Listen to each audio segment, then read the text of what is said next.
This free beginner's guide to property investing will show you how I was able to supercharge the growth of my property portfolio using the B4R property investing model, which allowed me to build up a £4 million property portfolio in a very short period of time. The B4R property investing model allows you to buy properties, add a lot of value, and then recycle as much money as possible to use for the deposit on your next property. This allows you to buy properties in a way which is much faster and requires a lot less money than the traditional way of investing. The B4R model has allowed me to buy nearly 3 times the number of apartments when compared to the traditional way of investing. Don't think it's possible? Using the B4R property investing model, I have converted 1-bedroom apartments into 2-bedroom apartments, converted 2-bedroom houses into 3-bedroom houses, converted houses into flats, and in the process of converting a mixed-use commercial unit into multiple apartments. The Property Discovery Masterclass explains how I used to invest like a traditional investor and how I developed the B4R property investing model, which supercharged the growth of my property portfolio, which can help you do the same too. The B4R property investing model isn't like a self-driving car. No, you are in the driving seat, but the B4R property investing model is like the satellite navigation system that guides you to your destination. In this free course, I cover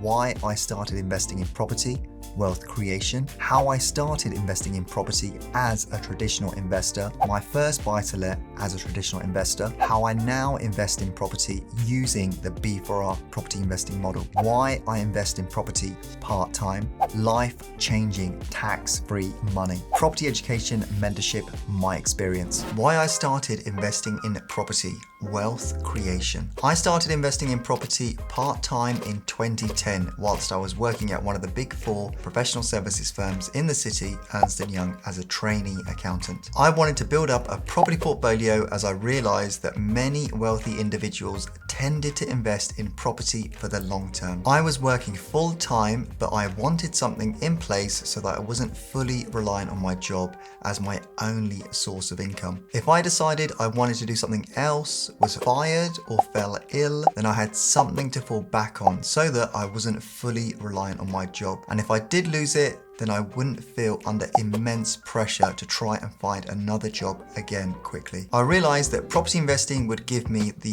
following: monthly cash flow. This was the difference between the rent I would receive and the mortgage cost. Capital appreciation. Historically, property prices have doubled every 10 years in this country, and so I wanted to invest for the long term for capital appreciation. It is an asset class which is in demand and therefore short supply, meaning that prices in the long term tend to increase, resulting in capital appreciation. Leverage. I don't really hear this talked about a lot, but it is so important. Leverage money. In any other investment, I realized that I needed to put in 100% of the initial investment. So for example, if I decided to buy stocks and shares, I would need 100% of the initial investment or outlay. Whereas if I buy a property, I only need to come up with 25% of the value of the property as a deposit. For example, if I wanted to invest £100,000 in the stock market, I would need £100,000. Whereas if I wanted to invest in a property worth £100,000, I would only need £25,000 as a deposit, as a buy-to-let lender will lend me the remaining £75,000. And depending on what I do to that property, I can further reduce or limit the money I have left in. Leverage skill sets. I love the fact that I can leverage other people's skill sets. I don't have to be the expert. In property, I use knowledgeable brokers, qualified solicitors with many years of conveyancing experience, architects, fully qualified electricians, plumbers, and builders with years and years of experience. Leverage time. I can leverage the time of estate agents. They have the knowledge of what's coming on, at how much, and what the situation of the owner is, how much the property might be worth once you let them know what you plan to do with the property, what it currently rents for, and what level of rent you might achieve once you've completed the works you are planning to complete. They will have a good idea of what is happening in an area and be able to drastically reduce the time I needed to do my research. Passive income. I actually hate the word passive income because I genuinely feel it gives the impression you can get something for nothing, which just isn't the case. If you wanted something that was completely passive, then you could invest your money into a savings account or an ISA. However, the big downside here is that the returns are very small and it does require you to have the initial deposit to start earning this return. With property, you are able to do a lot of the work up front. For example, find the property, reconfiguring it, refurbishing it, renting it, and then refinancing it, but you only require minimal monitoring on an ongoing basis. On a monthly basis, if you are using a letting agent, for example, you are literally checking that the rent has come into your bank account. I like the time freedom that property gives me. I can build up my portfolio part-time, over time, and this will in the future give me more time freedom to pick and choose where I spend my time and energy. Over time, what you enjoy or thought was fun at the time changes. I remember when someone said to me, just get good A-level grades and the world will be your oyster. Then it was get a good degree from a good university and then you'll be set for life. After university, it was get a good graduate job. And as soon as I landed a job at one of the big 4 accountancy firms, it was just pass your exams and then you could end up in an investment bank. Once I had landed at an investment bank, I wasn't quite sure what was next. It wasn't as exciting as I thought it would be. After a while, I got tired of the same old routine and it was literally starting to feel like Groundhog Day. I wanted a change and a new challenge. I think I've realized that every 3 years I have this desire to do something different, and what property has allowed me to do is feel less guilty about making that step or transition, as it's acted like a safety net. With property, you can take it one step at a time. You can start off by doing vanilla buy-to-lets, then you could move on to converting a house into 2 flats, and then look at converting mixed-use commercial buildings into, say, 4 flats like I have. As your experience and confidence grows, you can do bigger and bigger projects if you wish. I personally wanted to buy up a number of buy-to-lets as these were less risky than moving into conversions or new builds. I wanted to build up a portfolio so that I had a solid base from which to progress from. I remember learning about Maslow's hierarchy of needs. In his theory, Maslow suggests that people are motivated to fulfill their basic needs before moving on to more advanced needs. Property investing can be applied in a similar manner. For example, starting off by building a buy-to-let base that will meet your basic needs. Moving on to small conversions such as houses into flats. Moving on to medium-sized conversions such as mixed-use commercial conversions. And then moving on to large-scale conversions or land developments. Over time, your experience, but more importantly, your confidence grows, which means that you feel more confident to do bigger and more challenging projects where the payoffs can be even greater. How I started investing in property, the traditional investor. I started buying properties the traditional way, whereby I was slowly saving money from my salary, and once I had enough, I would buy a property. But this was slow and tied up a lot of money. When I first started to invest in property, I was scared of the following. I was scared I was going to buy the wrong type of property. I wasn't sure if it was better to buy a house or a flat. I've been on lots of property training courses and I don't know why, but they always seem to suggest buying houses over and above flats. So when I first started, guess what I decided to buy? A house. I was scared I was going to buy in the wrong area. I wasn't sure if an area was good or bad or how to tell the difference between the two. When I first started to look for investment properties, my main criteria was the price. I was literally looking for the cheapest houses in Birmingham. I decided to invest in Birmingham as I was familiar with the area. I studied at the University of Birmingham for 3 years and so to a certain extent was familiar with the area. At the time I was living in London and I couldn't afford to buy an investment property there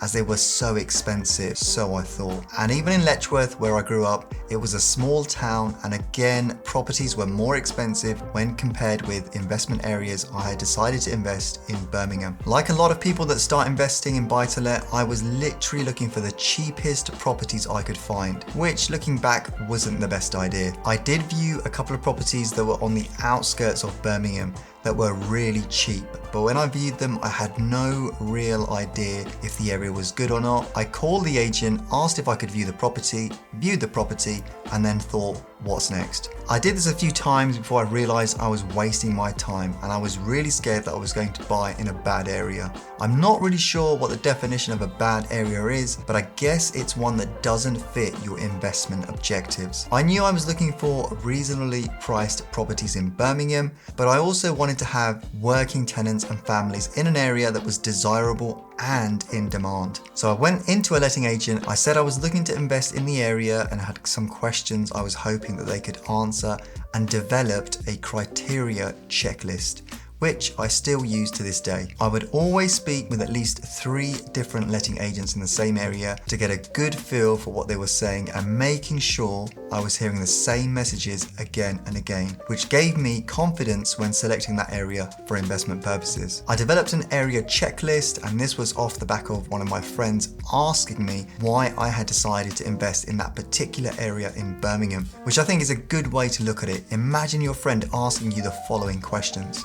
Why did you decide to invest where you have? I decided to invest in Birmingham as I was familiar with the area. I studied at the University of Birmingham for 3 years, and so to a certain extent was familiar with the area. I decided to focus on Smethwick and Handsworth as I knew the houses were in demand from working tenants and families. The yield in these locations was good, and there were lots of developments taking place in the centre of Birmingham, which would lead to good capital appreciation in the future. Even in the immediate areas, there were new housing developments going up and new super hospitals in the pipeline. I'd spoken with 3 letting agents, and they had a waiting list of tenants looking in that area, and the area had strong rental demand. Once I completed the checklist, I was less fearful when it came to investing in the area, less fearful when it came to finding new investment areas such as central London. I was scared of negotiating with estate agents. I genuinely thought you had to pay what the property had been marketed for, and that there was little room, if any, for any negotiation.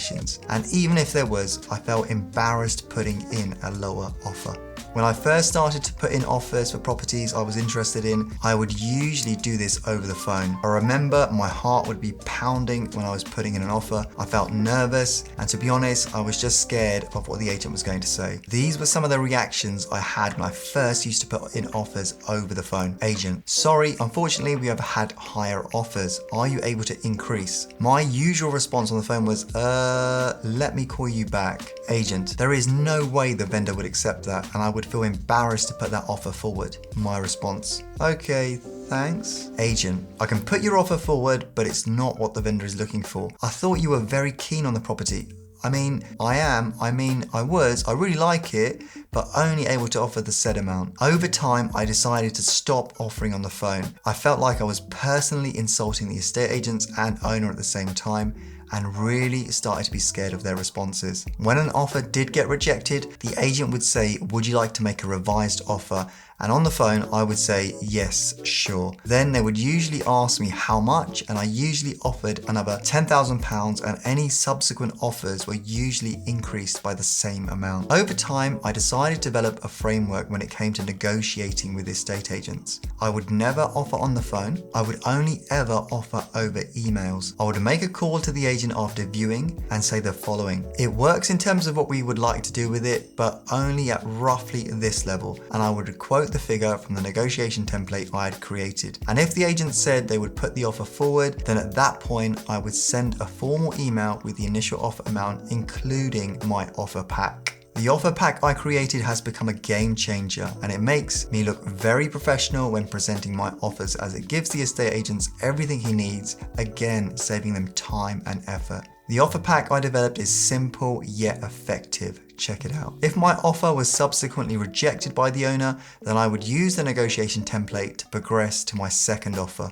Using the negotiation template and offer pack together reduced my fear massively, as now all I had to do was follow a process. Previously, I would spend days coming up with the revised offer amounts, and in my own mind, I would be justifying any subsequent increase and trying to justify that to the estate agent. For example, I would say that the property needs a lot of work, and the agent would say the pictures and description said it needed a complete refurbishment, and you knew that when we spoke on the phone and when you booked the viewing. I would be like, yeah, but Okay, thanks. Now I can use a negotiation template to generate the first, second, third, and final offer. And also I don't make it personal. For example, I will say that I really like the property and it works for what we are looking to do with it, but my business partner has concerns regarding the area or any other issues identified on the viewing. This is a great way to negotiate, as the agent is less likely to take it personally as you have said you like it. I purchased this 3-bedroom house for £84,000 in Birmingham. I found this property on Rightmove, and what attracted me to it was that it was with Express Estate Agency. This is an online agency based in Manchester, and they usually sell properties at a discount as the owners tend to be motivated. When I first went to view this property, the guy was keen on selling it but still wanted a really good price. As you can see from the floor plans on screen, there wasn't much scope for adding a significant amount of value in relation to this property. At the time, all I wanted to do was buy something that was 25% below market value, as that's what all the courses I had been on were saying. Get the property at a 25% below market value discount and refinance at the market value in order to get all of your money back out. I just want to show you the photos of the property. I didn't take any after photos, but what I did to this property was as follows. I painted it upstairs and downstairs. I put on a new roof thinking it would add lots of value to this property. I put down new carpet upstairs. That was it. No new kitchen, no new bathroom, no new boiler, no rewire, no additional rooms added, nothing. How did I finance this house? I purchased this house on a buy-to-let mortgage and put down a 25% deposit. It cost me £21,000. How did I refinance this property? I didn't. I left this property on a buy-to-let mortgage. The purchase price was £84,000, the deposit was £21,000, the refurbishment costs came to £10,000, and the legal fees were £1,500. The total costs on this property were £32,500. The rent per calendar month was £575, resulting in a rent per annum of £6,900. The money left in was £32,500. The gross yield on this property was 8.21%. The return on investment was 10%. Why did I leave all my money in on my first investment property? Dipping my toe into the water. Because this was my first buy-to-let, I wanted to make sure I wasn't taking a big risk, so I decided to buy a cheaper property, so if anything went wrong, my exposure would be limited. No stamp duty. At the purchase price of £84,000, there was no stamp duty to pay, which at the time I thought was brilliant. Value added. I didn't do too much work to this property, and so I felt at the time there was no point on remortgaging the property onto another buy-to-let mortgage. When looking at the financial metrics, the only metric I used to see people talk about was the yield, and so on this, the yield was 8.21%. So I felt like it was a good investment. Traditional investor. At the time, I was working at Ernst & Young, and so it wasn't uncommon for me to be working 10 to 12 hours a day and sometimes 7 days a week. In my network, property was seen as a long-term investment, something that you invested money into in order to earn a return on your money, and anything creative was carried out by developers, and I didn't feel like a developer. I had purchased the property, completed minimal works, and wanted to forget about it so I could carry on with my day job. I was the traditional or armchair investor. What I could have done. Looking back, what I could have done is purchase properties like the one you are seeing on screen. These properties were on the same road, would have been even cheaper to purchase. I would have been able to create the uplift as I was creating another bedroom. The size of the bedroom might seem small, 2.10 by 2.57, which is 5.40, but I would have started the entrance to the bedroom a lot earlier and incorporated the cupboard space and some of the corridor space into the bedroom, adding potentially 2.10 times 1, which is 2.10.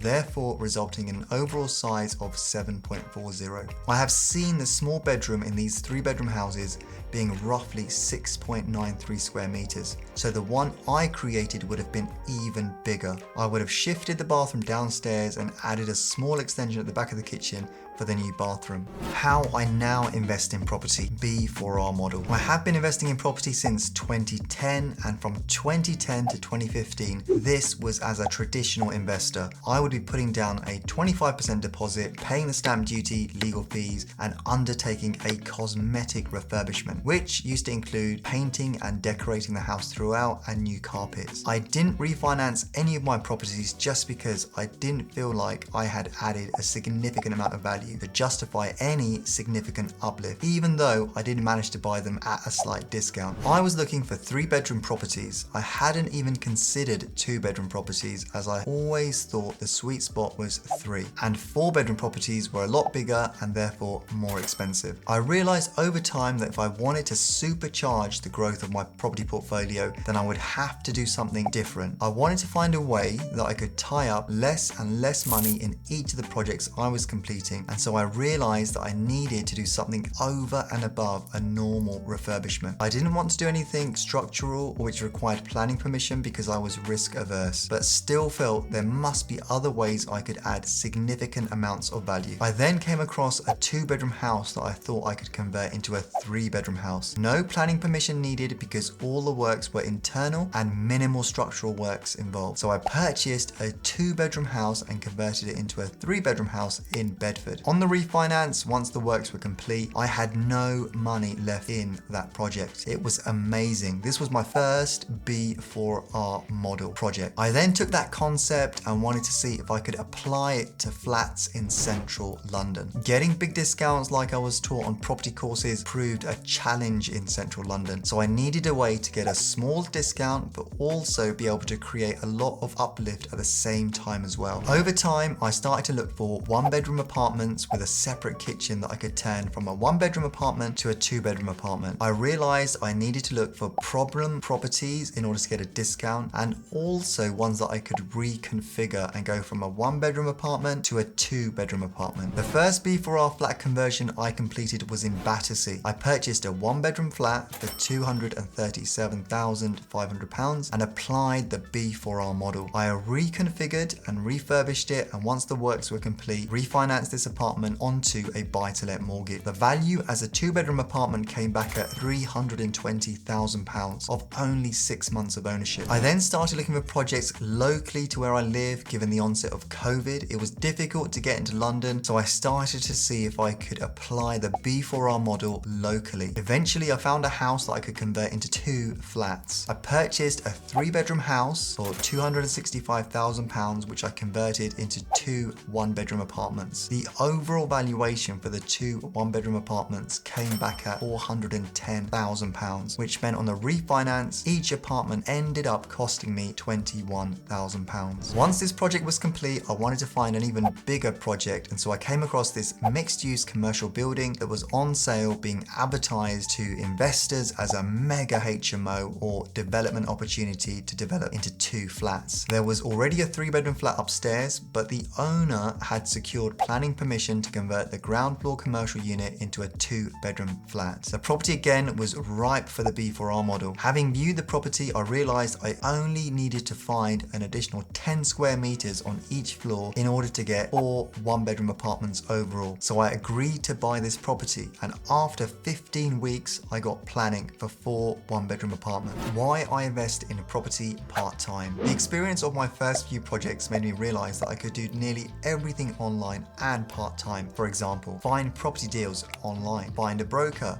online, find a solicitor online, find an estate agent online, find a letting agent online, find a builder and tradespeople online. On my first buy-to-let property, I made the mistakes all beginners make and the one I was told I would make, but I still made that mistake. My mistake was that I got emotionally attached to the property and decided because it was my first one, I wanted to gain as much experience from it as possible, and so decided to take part in the refurbishment myself. I absolutely hated the experience. I wasn't sure if I was putting enough paint or putting too much paint on the walls. As is always the case when you first start, you want everything to be perfect and you spend more time in the first room than the rest of the house combined. I found it incredibly boring, probably because I wasn't sure what I was doing, and again, I wasn't sure if what I was doing was correct. I went to Wix so many times, and sometimes I would have to go to other Wix stores as the paint I had initially purchased was out of stock. Every time I'd finished for the day, I absolutely hated it with a passion, cleaning the rollers and the paintbrushes so that I could use them the next day. I obviously wasn't doing it correctly, as the next day I would use them and there would be paint peels all over the walls. I managed to get the paint all over my clothes and also managed to get the paint somehow in my car. I felt massively disappointed and learned a very big lesson that week. Pay the professionals. In the end, I managed to get the house completed. It wasn't amazing, but it was okay. When I walked around, I could see all of the issues, but by this point, I didn't care and just wanted to get back to work. On my last day, as I finished up, a local agent was walking past and asked if I was looking for a tenant and asked if he could look around. I said sure. I told him I had been refurbishing the property as it was my first one, and he said if I ever needed any good contractors to let him know. I thought to myself, if only I had met you on day one. I realized that I needed to look at this as if I was at work, more professionally. I realized my role as a property investor was to find the properties online, find a broker online, find a solicitor online, find a builder online. I realized that I was trying to become a painter decorator without any experience or training. I assumed it was as easy as going to Wix, putting on some paint and then just throwing it around the walls. Was this really the best use of my time? Life-changing money, tax-free. Owning property in my personal name. I purchased a 2-bedroom apartment in London Bridge for £250,000. The reason I purchased this apartment was that myself and my wife were working at More London Place in London Bridge, and so it seemed to make sense to be near work rather than commuting from Letchworth, which was costing each of us £4,000 per year, plus the 3 hours spent commuting there and back. I remortgaged this property and it got valued at £500,000. I got a 75% loan to value mortgage, so my solicitor was advanced £375,000. My solicitor paid off my existing lender who was owed £187,500. This was the 75% of the £250,000, meaning that I was transferred the balance, which was £187,500, which was tax-free. No tax to pay as it was held in my personal name, and because I hadn't sold the property, there was no actual gain made and therefore no tax to pay. This was one of the reasons I decided to buy more apartments in central London. Life-changing money, tax-free. Since moving out of London, I've been renting this apartment out so that as well as earning a monthly income from it, I'm also able to benefit from the capital appreciation. What I also realized was that this apartment used to be a 3-bedroom apartment. It's 77 square meters. So my plan on the next refinance will be to apply the B4R model and reconfigure this apartment into a 3-bedroom apartment. I found another flat with exactly the same floor plan as my current flat. Check this out. In my current apartment, the previous owner turned bedroom 3 into a kitchen and turned the existing kitchen into a bathroom and turned the bathroom into a storage area with cupboards. My plan would be to turn it back into a 3-bedroom flat, at which point I would have it revalued and refinanced onto another buy-to-let mortgage. Is a 3-bedroom apartment worth more than a 2-bedroom apartment in London Bridge, 5 minutes from the Shard? I can't wait to find out. When my wife and I initially purchased the flat in London Bridge, we really wanted to build up a portfolio in this area, but with apartments costing £250,000 to £300,000, it would mean that we would have needed a deposit of £62,500 to £75,000, plus the stamp duty, which could have been £10,000 to £14,000, and legal costs, say roughly £2,000. That could have easily reached £75,000 to £91,000, which we just didn't have. Looking back, I'm glad we didn't buy any more then, given now I'm able to buy more than 2.5 for every one I would have purchased the traditional way. For example, I purchased this 1-bedroom apartment in London Bridge for £330,000. I received a call from the agent saying that he had found a flat matching the criteria I had discussed with him. The apartment was located between London Bridge Station and Borough Station. It was an amazing location, and when the agent said to me he didn't have any photos or floor plans, I didn't care and I wanted to view it as soon as possible. When I went to see the apartment had lots of stuff in it. The person that used to live in it had passed away and the apartment was full. I think he might have been a hoarder, as it was difficult to see how much space there actually was given the amount of stuff in there before photos. As I walked into the apartment, there was a toilet on the right hand side and a small cupboard after it. Directly ahead was the first bedroom, which was a good size. We then walked into the living room, and again this was a good size. The apartment was very tired and dated. It had lots of different colors in each of the rooms and was definitely in need of the B4R model I had developed. The The one thing that I was sold on this apartment straight away was the view out of the windows. The view from the bedroom,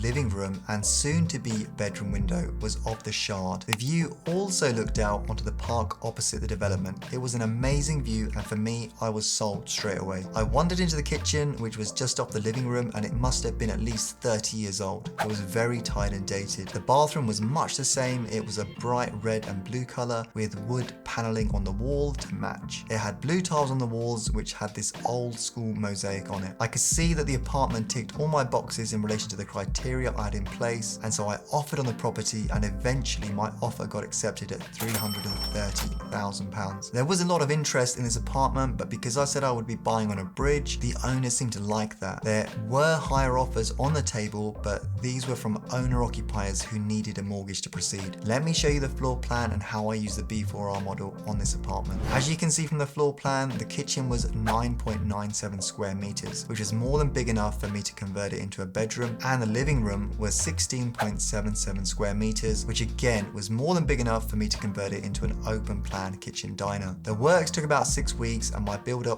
also managed to turn the toilet I mentioned as you enter to include a shower. So this apartment went from being a 1-bedroom apartment to a 2-bed, 2-bath apartment. If I decided to sell the apartment once the works were complete, then assuming the sale would have taken 4 to 6 weeks, I would have made £47,000 profit. So that's £47,000 in 3 months. What blows me away about property investing is the time required. I viewed this apartment once, and the next time I viewed it was when the refurbishment was complete. I literally went to this property twice. All I had to do in the background was engage my solicitor, broker, and builder and interior designer and let them take care of their parts of the puzzle. All I had to do was review the report from my solicitor, review the valuation and bridging quotes, and finally review the buy-to-let mortgage offer, and also WhatsApp my photographer to take before and after photos. Let me show you what the apartment looked like once I applied the B4R model. First photo is of the converted kitchen that I converted into a bedroom. I love the way this turned out. There's so much space and natural light. The surveyor who came out when we applied for consent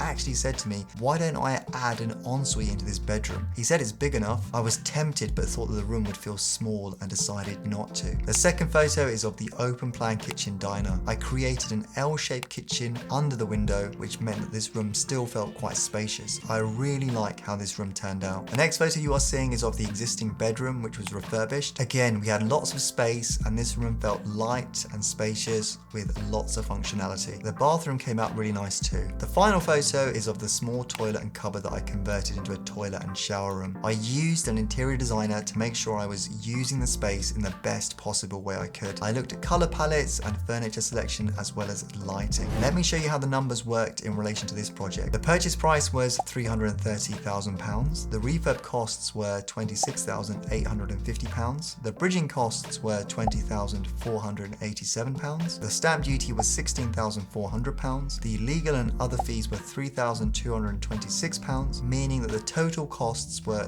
£396,963. The valuation of the apartment came back at £450,000. Assuming I had sold it at that point, I would have made £450,000 less selling and legal fees of £5,850, less total costs of £396,963. So a profit of £47,187. I was a little disappointed with the valuation, if I'm honest, but because this was a remortgage onto a buy-to-let mortgage, I feel the £450,000 valuation was conservative. I personally think I would have got a lot more if I decided to sell the apartment, and therefore I could have made a lot more than just £47,000 if I decided to sell. As it happens, I use the B4R model to buy, reconfigure, refurbish, rent and refinance all the apartments I purchased in London and even outside. This model I've developed allows me to buy nearly 3 times the number of apartments when compared to the traditional way of investing and the way I used to invest. In this example, a traditional investor would have invested £143,000 into this 2-bedroom apartment in London Bridge. They would have been earning a gross yield of 4.8% plus a return on investment of 6%. Using the B4R model on the refinance, I had £61,000 left in with a return on my investment of 14%. The difference is mind-blowing, and it's for the same apartment. It just shows you what's possible when you get creative. The real increase in value in relation to this apartment was created by going from a 1-bedroom to a 2-bed, 2-bath apartment. tax-free money in limited companies. I also discovered that if I owned property in a limited company and remortgaged the property in the future, then the proceeds of that remortgage would go to the limited company. Again, tax-free because no sale had taken place. I could use that money to buy another property, therefore growing my portfolio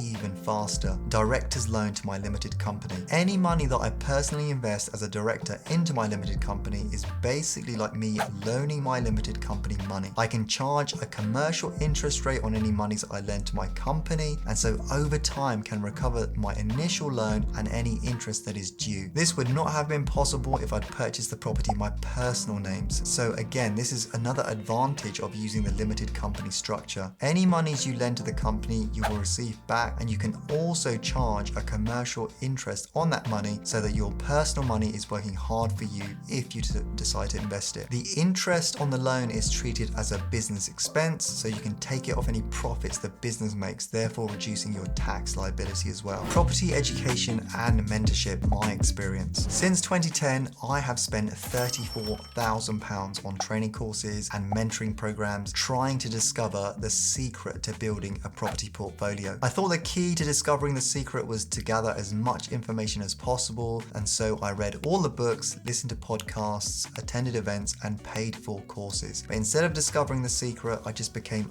overwhelmed by the amount of information out there and felt even more confused. After spending £34,000, I realized there's no secret or magic formula. It's mostly a matter of having a clear strategy, having a step-by-step action plan, building a system to repeat this process consistently. I developed the B4R model, which stands for buy, reconfigure, refurbish, rent, and refinance, and have consistently applied this to every project I've completed since discovering it in 2015, which has allowed me to average buy 3 times the number of properties when compared to the traditional way of investing and how I myself used to invest. The B4R model has allowed me to do the following: reduce the amount of money I am tying up in each project I undertake, add significant amounts of value to the projects I'm completing, reduce the likelihood of any down valuations, improve the return on investment, gross yield, and cash flow for each of the projects I've completed. If you would like to find out a lot more detail about the projects I've completed using the B4R model, please check out the Property Fundamentals course. In this course, you'll learn a lot more about my buy, reconfigure, refurbish, rent, and refinance model, which has helped me build my multi-million-pound property portfolio, and hopefully this will help you start building yours too.